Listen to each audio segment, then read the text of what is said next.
Sud Radio, le numérique pour tous, Vanessa Pérez. Bonjour et bienvenue dans le numérique pour tous, l'émission dédiée au digital, à l'innovation et à la tech responsable. Et pour ceux qui n'étaient pas sur la première émission, il est encore temps de vous souhaiter une très belle année. Donc je vous souhaite une année pleine d'innovation et de curiosité.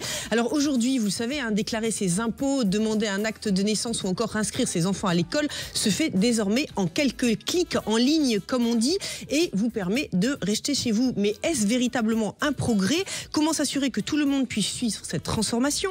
Que faire pour éviter que la fracture numérique ne devienne une fracture sociale ? Et surtout, comment garantir la sécurité de nos données personnelles dans ce nouveau paysage numérique ? C'est ce que nous tenterons de comprendre avec nos invités. Le numérique pour tous spécial dématérialisation des services publics, c'est parti et c'est sur Sud Radio. Sud Radio, le numérique pour tous, Vanessa Pérez. Et pour commencer cette émission, nous avons le plaisir de recevoir Christophe Hugon. Christophe, bonjour. Bonjour. Donc vous êtes élu municipal à Marseille et chercheur indépendant. Alors je sais que vous avez un CV très très long, on peut rajouter quelques petites choses. Oui, j'ai une formation en physique des particules, je suis entrepreneur, mais aujourd'hui je suis concentré sur mon mandat. Ok, on va parler de votre mandat donc à Marseille. Donc pour commencer, parce qu'on aime bien les définitions dans le numérique pour tous, expliquez-nous ce que l'on appelle la dématérialisation des services publics. Alors, un grand mot bien costaud, oui, mais pour quelque chose qui est au quotidien. Assez abstrait, et malgré tout dans le quotidien. Et je vais surtout vous parler de comment est-ce qu'on le voit à Marseille, parce que finalement, chaque strate a un petit peu sa stratégie. À Marseille, pour nous, c'est un nouveau canal pour accéder à l'administration. Ce n'est pas de la substitution à l'humain. Et ça, c'est vraiment notre ligne de conduite, c'est vraiment notre principe. Donc la dématérialisation, c'est quoi ? C'est pouvoir accéder au service et à son identité numérique le plus facilement possible, le plus accessible possible, et pour tous, finalement, pour pouvoir faire ses démarches, pour pouvoir inscrire ses enfants à l'école, etc. Concrètement, citez-nous quelques services qui sont vraiment les plus utilisés. Concrètement, le plus utilisé, c'est l'inscription aux écoles et à la cantine. À l'échelle d'une ville, ce qui est extrêmement important, c'est-à-dire qu'historiquement les gens faisaient la queue pendant une journée entière pour vraiment pouvoir faire ces inscriptions-là. Aujourd'hui, ces démarches sont largement simplifiées et on est encore en marche pour vraiment simplifier au maximum ce parcours pour que ce soit quelque chose d'assez simple et naturel. Alors, la première question qui me vient à l'esprit, si on n'est pas forcément équipé d'un ordinateur ou si on n'a pas une facilité d'accès, comment on inscrit ses enfants à la cantine à la rentrée ? C'est là où, comme je disais, l'objectif n'est pas de déshumaniser. C'est-à-dire que pouvoir inscrire ses enfants auprès d'un guichet, auprès d'agents, est toujours possible et sera toujours possible. Et il y a ensuite, pour ceux qui ont envie, malgré tout, d'aller vers le numérique, de la médiation qui est mise en place, donc avec le tissu associatif marseillais, etc., de l'accompagnement et la simplification du parcours, le rendre le plus lisible possible, en utilisant par exemple ce qu'on appelle le FALC, le facile à lire et à comprendre, parce que lorsqu'on va sur une page pour inscrire son enfant à l'école, on a envie d'avoir un parcours simple et d'aller droit au but. On n'a pas envie d'avoir une description en 3 pages de la politique de la ville autour des écoles et des stratégies, etc. Donc c'est cette simplification, cette clarté vers laquelle on essaie d'aller aussi pour que ce soit accessible à tous. Alors c'est intéressant parce qu'on parle beaucoup de digitalisation des services publics de l'État. Ça veut dire que vous avez une double réflexion, la réflexion de laisser de l'humain et de mettre du digital. Ça motive vraiment vos réflexions ? Alors ça fait plus que motiver nos réflexions, c'est qu'on est 3 adjoints. Je travaille avec Olivia Fortin et Sophie Roch, qui sont eux sur justement ces côtés très humains, RH, donc côté agent, mais aussi adjointe aux relations citoyennes. Et en fait, on travaille ensemble sur ce parcours-là, de manière à ce que, dès le début et en permanence, la partie dématérialisée et physique soit toujours présente avec une formation continue des agents.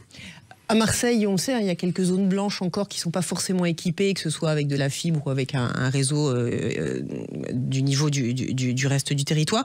Ça isole des populations, justement ? Alors, c'est une problématique. Donc, on a d'abord les camions mobiles pour aller vers le citoyen de manière à les accompagner dans ses inscriptions. Et puis aussi, il y a du côté du numérique un travail de fond de manière à encourager et faciliter la connexion fibre et antenne pour tous. Ça se joue au niveau de la ville, mais aussi beaucoup au niveau de l'État, auprès des associations, auprès de l'ARCEP, etc. C'est une forme de lobbying pour que les choses se passent plus vite et mieux pour les habitantes et les habitants. justement pour supprimer ces zones blanches. Mais quand je vous écoute, je me dis c'est quand même des budgets. Est-ce que quand on gère le budget d'une municipalité, on doit faire des arbitrages justement en se disant bon allez, la formation, je vais pas forcément investir dedans, on va tout digitaliser et là j'ai pas le budget, bah j'arrête. Est-ce que vous êtes confronté à des équations parfois insolvables? Alors, comme l'avait annoncé monsieur le maire Benoît Payan et l'adjoint aux finances Joël Canicave, il n'est pas question à la ville de Marseille de vraiment couper ce qui est prioritaire pour nous. Donc aujourd'hui, on est à la ville de Marseille dans une situation où on a une précarité, une difficulté d'accès au numérique, une difficulté d'accès à l'inscription aux écoles, des choses qui sont fondamentales. Et donc aujourd'hui, on a fait le choix justement d'aller de l'avant dans ces budgets, de ne pas faire de restrictions qui nous empêchent de faire ces progrès-là, qui sont extrêmement importants pour les habitants. C'est quand même leur accès au droit, leur accès à la culture, leur accès à la connaissance, leur accès à la société. Même si, comme je l'ai dit, ce n'est qu'un des canaux, ça reste un canal qui est essentiel aujourd'hui. Il est dans les poches de tous les habitants, avec le smartphone, dans les domiciles de tous les habitants, avec la télévision et l'ordinateur. Donc aujourd'hui, on est en marche pour que ça fonctionne, pour que ça avance. Et donc, on n'est pas dans une perspective, dans une logique de coupure de budget sur ces sujets-là. Et il semble à Marseille particulièrement que vous écoutiez justement vos administrés plus qu'ailleurs, avec des groupes de réflexion, et vous mettez en place justement des solutions très concrètes, mais pour être non pas avec des approches dogmatiques, mais des choses sur mesure. Alors, on a beaucoup d'initiatives autour de la démocratie participative. Ouais. Hein. On a l'Assemblée citoyenne du futur, on a les budgets participatifs, beaucoup de choses qui sont dans le concret, dans le quotidien des gens, où on les consulte. Et vis-à-vis du numérique, on est en train de mettre en place justement des mécaniques où les citoyens ont un guichet pour dire, ben voilà, moi je me retrouve dans cette situation-là. J'ai pas la fibre alors que j'ai une entreprise, une auto-entreprise à la maison. C'est indispensable. On va à la mairie par exemple, on va à la mairie et on a un mail, ouais. On a les bureaux de proximité ou à la mairie, et on a tout un système qu'on appelle Allo Mairie, qui centralise un petit peu toutes ces doléances citoyennes sur absolument tous les sujets. Et le sujet du numérique nous revient régulièrement là-dessus, ce qui nous permet d'identifier des quartiers où il y a une problématique bien spécifique. Par exemple, il y a des problèmes d'adressage. Il existe des maisons, des appartements qui n'ont pas d'adresse sur les bases de données des opérateurs, ce genre de choses. Donc, qui sans ce système n'auraient jamais eu la fibre. Donc ça nous permet vraiment d'aller dans ce cas par cas et de travailler avec les opérateurs. On a fait l'effort d'avoir de bonnes relations avec les opérateurs pour que lorsqu'on leur dit cet habitant, ce citoyen-là, il a ce problème-là, ouais. Ils nous répondent ok, c'est parce que il y a des gros travaux à faire, etc. Ça va prendre un peu de temps. Ou ah bah tiens, il y avait une erreur dans la base d'adresse, donc on va pouvoir le corriger. Et aujourd'hui, on a vraiment résolu beaucoup de cas particuliers. Je reçois régulièrement des mails, je fais l'effort de répondre. Alors c'est un peu fastidieux, mais je pense que c'est important que les habitants ne se sentent pas laissés à l'abandon dans quelque chose qui est aussi distant et abstrait que le numérique. C'est ça Mais on a le sentiment qu'avant, tous ces guichets étaient un peu le dernier lien de connexion avec l'institution. C'est en train de disparaître. On peut considérer qu'à terme, dans 10 ans, il faudra maintenir justement cet équilibre entre du numérique et du présentiel. À mon sens, il faudra absolument toujours maintenir cet équilibre. Parce qu'en fait, la dématérialisation, il ne faut pas s'y tromper, c'est la dématérialisation de l'accès aux services. Ça fait longtemps que les systèmes sont numérisés. Et en réalité, auparavant, c'était un agent qui y accédait et qui rentrait les données, mais sur un ordinateur. Ce qu'on a changé aujourd'hui, c'est que aujourd'hui, ce sont les citoyens qui ont accès directement à remplir leurs informations, de faire leurs demandes, etc., sans intermédiaire. Nous, ce qu'on veut, c'est que ça ne soit qu'une possibilité, mais que ce ne soit pas une finalité. C'est-à-dire, on n'est pas dans une optique de « on va réussir à économiser », etc. Pourquoi ? Parce que lorsqu'on a une population qui n'a plus accès, finalement, à cause de la fracture numérique, à cause de la fracture administrative, à cause de beaucoup de choses, qui n'a plus accès à ses droits, qui n'a plus accès à la santé, qui n'a plus accès aux écoles, on le paye beaucoup plus cher que si on avait fait l'effort, dès le début, d'humaniser et de faire du relationnel. Donc pour nous, c'est essentiel, c'est vraiment un travail de fond. On ne fait pas du numérique sans avoir cette pensée-là de qui va être en relation avec qui et est-ce que l'habitant, finalement, va avoir la réponse à sa question. Je veux juste inscrire tout de suite mon fils à l'école et pas avoir à m'embêter, ou j'ai besoin d'aller voir quelqu'un parce que j'ai besoin de savoir si j'ai choisi la bonne école, si, etc., et de discuter, d'avoir ce relationnel. Et ça, on veut le garder. J'ai presque envie de dire que vous êtes un rôle modèle à Marseille.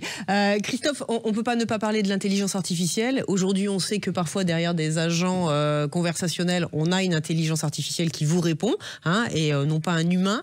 Là aussi, est-ce que c'est respecter les citoyens ou comment vous considérez le rôle de l'IA dans vos services? La ville de Marseille a fait le choix de ne pas se précipiter dans l'intelligence artificielle, mais réellement de prendre du recul et d'essayer de se poser les bonnes questions.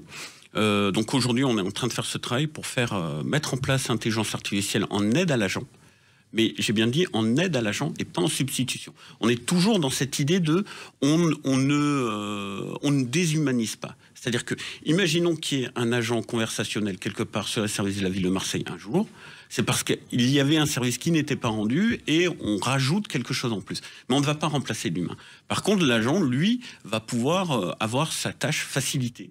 Parce que, quand on travaille dans une ville aussi grande que la ville de Marseille, on ne peut pas connaître tout par cœur. On ne peut pas connaître tous les horaires de la piscine, on ne peut pas connaître toutes les écoles, etc.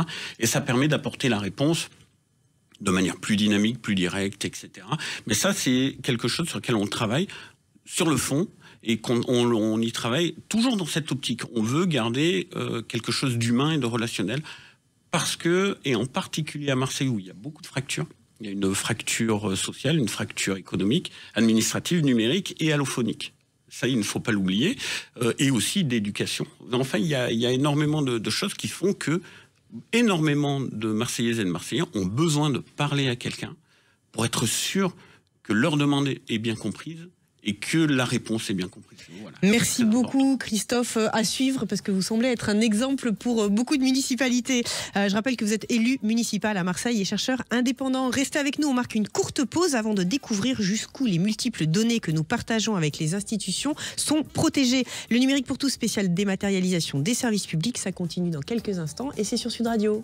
Sud Radio, le numérique pour tous, Vanessa Pérez. Et pour continuer cette émission spéciale service public et dématérialisation, nous avons le plaisir d'accueillir Thierry Portier. Thierry, bonjour, vous êtes vice-président technologie software sales chez Oracle. Je n'ai rien oublié? Non, bonjour. C'est bon, bonjour. Alors Oracle, c'est une marque que nous côtoyons au quotidien, hein. Est-ce que vous pourriez, avant de commencer, nous préciser quel est son véritable rôle dans nos vies, justement? Bien sûr. Donc Oracle est une entreprise de technologie et spécialisée dans la donnée. Notre objectif, c'est d'accompagner les acteurs, organisations publiques ou privées, dans leur transformation numérique. C'est une société qui n'est pas forcément très connue du grand public. En revanche, il est fort probable qu'en tant que salarié, lorsque vous recevez votre fiche de paye ou bien vous faites une visioconférence, vous utilisez nos technologies. En tant que citoyen, lorsque vous passez votre passe au métro ou bien que vous réserviez un billet de train, là aussi, il est fort à parier que vous utilisez les technologies Oracle. Alors justement, on en parlait avec Christophe, ces technologies, elles vont demander d'avoir de l'information sur les citoyens. Aujourd'hui, on se pose beaucoup de questions justement sur cette circulation de nos informations, de nos données personnelles. Comment s'assurer qu'on est en totale sécurité quand on donne, on ne se pose pas forcément cette question, mais quand on donne nos informations, que ce soit à un service public ou que ce soit dans le quotidien sur des services de plateforme en ligne? Tout comme avec l'apparition d'Internet, on a sensibilisé les citoyens à ne pas donner forcément toutes leurs informations. Je pense notamment aux informations bancaires. Il en va de même pour le numérique aujourd'hui. Il y a des informations qui sont effectivement sensibles, qu'on souhaite garder pour nous et qu'on ne souhaite pas partager. Et chez Oracle, on a cette capacité justement à permettre à nos clients de conserver les données sensibles sur leur data center privé. Et on a aussi la capacité, pour des données peut-être un peu moins sensibles, de les mettre dans un cloud public, afin de pouvoir effectivement avoir une logique de consommation et de paiement à l'usage beaucoup plus adaptée pour ce contexte de données. Mais très concrètement, on parle beaucoup de souveraineté des données. On sait aujourd'hui que quand on met nos données sur un serveur, la data, elle circule, elle fait le tour du monde et elle revient parfois en Europe en passant par les États-Unis. Est-ce qu'il n'y a pas un risque aujourd'hui à ce que cette donnée elle soit utilisée à des fins qui ne sont pas celles qu'on leur a assignées? Non, pas du tout, puisque Déjà, vous avez la capacité de décider de où se trouve la donnée, c'est-à-dire que chez Oracle, par exemple, pour revenir à notre entreprise, nous avons 2 data centers en France, dont notamment un à Marseille, et nos clients ont la capacité d'exiger que les données soient effectivement stockées sur les data centers français. Donc vos clients entreprises et institutions, quand vous signez un contrat, ont la possibilité de se dire non, je veux que ça reste là. Exactement. D'accord. Thierry, on est à un moment, alors on parlait d'intelligence artificielle avec également Christophe, là on est en train de rajouter une surcouche supplémentaire à l'utilisation de la technologie. On se pose la question de gens qui sont déjà éloignés de la technologie avec les moyens anciens.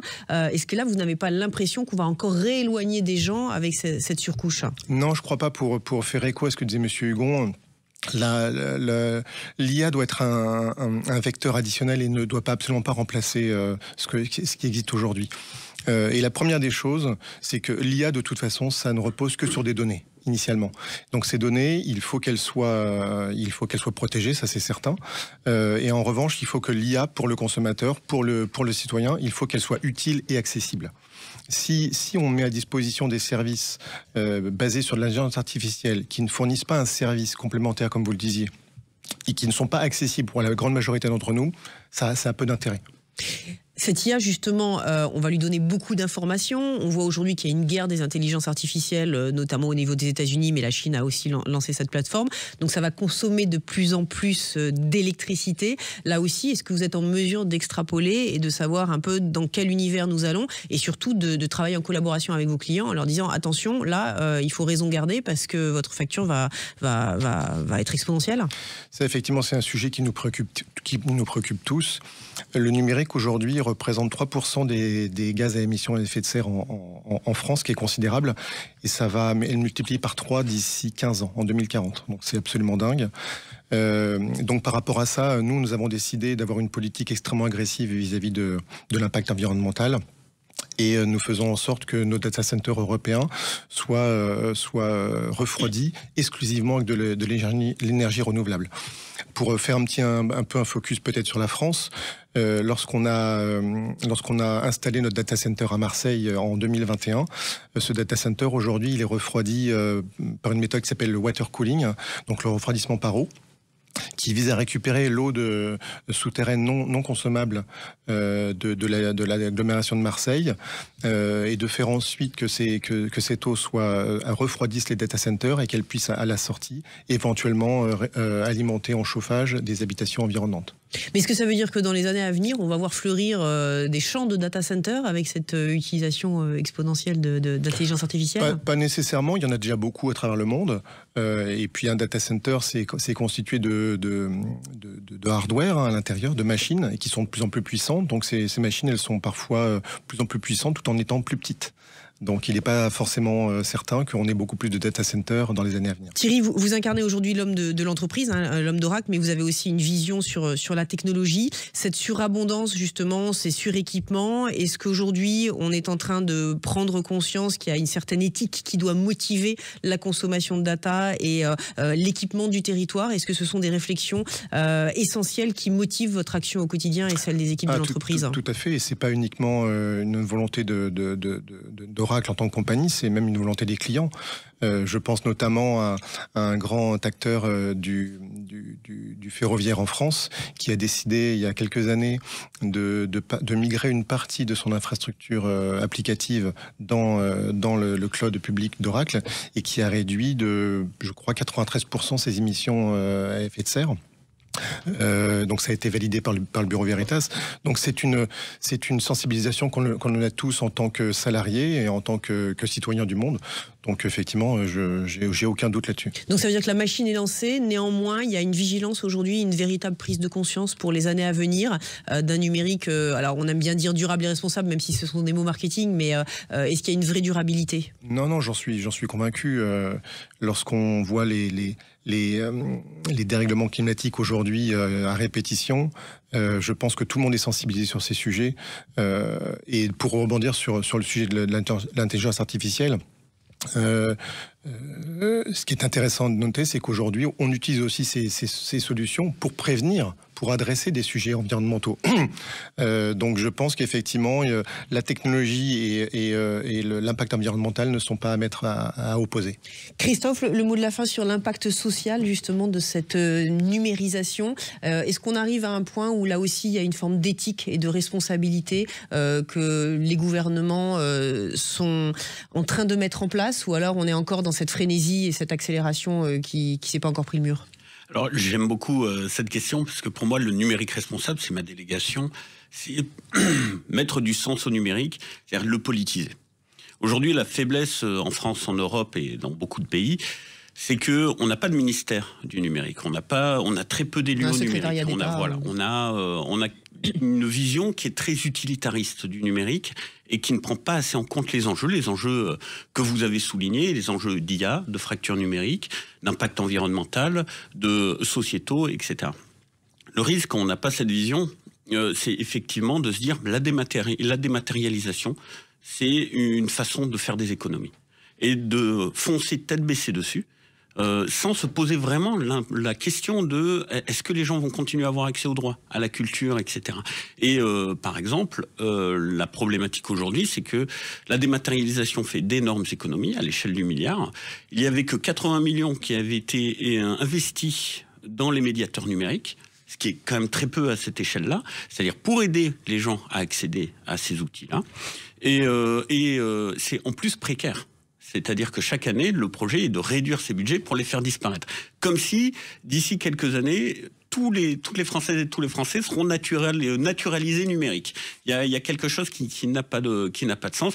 Donc oui, il y a un risque sociétal, il y a un risque de fracture énorme si aujourd'hui on ne prend pas le numérique comme un sujet politique fort. Et pensez-vous que le dernier secrétariat d'État au numérique a pris conscience de cet enjeu ? Le problème, c'est pas tant la façon dont il a pris l'enjeu. Le problème, c'est qu'il était rattaché à l'économie. Et c'est pour ça que je parlais d'utilitariste. C'est un petit peu comme si, et aujourd'hui, ça a été, enfin, au dernier gouvernement, puis le prochain, on verra bien. Dernièrement, c'était rattaché à l'université parce qu'on s'est rendu compte qu'il y avait du retard dans l'IA. Et donc, on essaye de rattraper les choses en disant non, mais on va dans les universités. Donc, on oublie l'économie, on oublie la transformation. C'est là où ça n'a pas de sens. C'est un petit peu comme si on prenait le ministère des universités, pour prendre un exemple, et se dire on va en faire un secrétariat d'État et ne le voir que par le spectre économique de l'éducation, etc., etc. Là, il faut réellement que aujourd'hui, on se rende compte que l'objet numérique est un sujet politique transversal et qui concerne tous les sujets. Je travaille avec tous les élus de la ville de Marseille, par exemple. Merci beaucoup Christophe pour votre vision politique et sociale, presque philosophique. Merci beaucoup Thierry Portier. Le numérique pour tous, c'est fini pour aujourd'hui. N'hésitez pas à nous retrouver en podcast et sur l'application Sud Radio. Je vous souhaite une excellente fin de journée et je vous dis à la semaine prochaine.